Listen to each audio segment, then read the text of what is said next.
Hello guys, come with me to my weekend hustle. So normally, madawat may og 4 to 6 events every weekend, but magdepende ra po jud na siya. So normally, we would cater 4 to 6 events every weekend, but still, magdepende ra jud kay nay usahay kusog ang events and nay usahay pod hinay. At this moment, we are getting ready for our first event. That comes with 40 pieces loot bags, clown or entertainer, and type 2 or customized backdrop setup. So i-claim na dyan din namo si Ma'am Lovely, and makahappy kaayo iyang positive feedbacks yearly, as well as repeat customer. Thank you kaayo Ma'am Lovely. So dagan dyan nagpangutana about ana among spray. Mao na siya ang balloon shiner. Ang purpose ana is dili mo fade ang color sa balloon, mo shine siya, at the same time dugay siya mabuto. Sada, first set done. So naanapod mi sa amo ang second set, which is sa tumunoy mo albo-al. Very classic kayo ang color combination ani. So sa mga nagpangutana, ang color combination na akong gi-use is Baby Boy Boho Aesthetic nga gikan ra pod sa client jud na request. Actually, dyan na mo siya na client from baby number 1 till baby number 2. And purya-buyag ikaapat na ko naka-decor diri. Thank you kaayo Madzam Rana.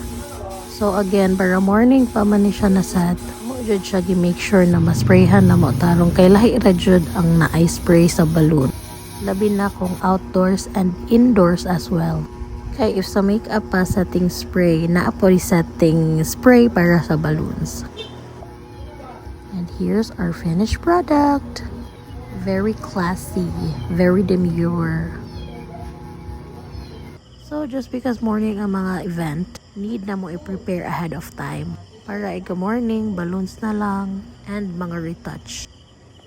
Grabe di ay ka nice of you diri every morning, oy. Mo ni among nahuman gabi. So sa pagkakaroon, balloons na lang ang among i-install.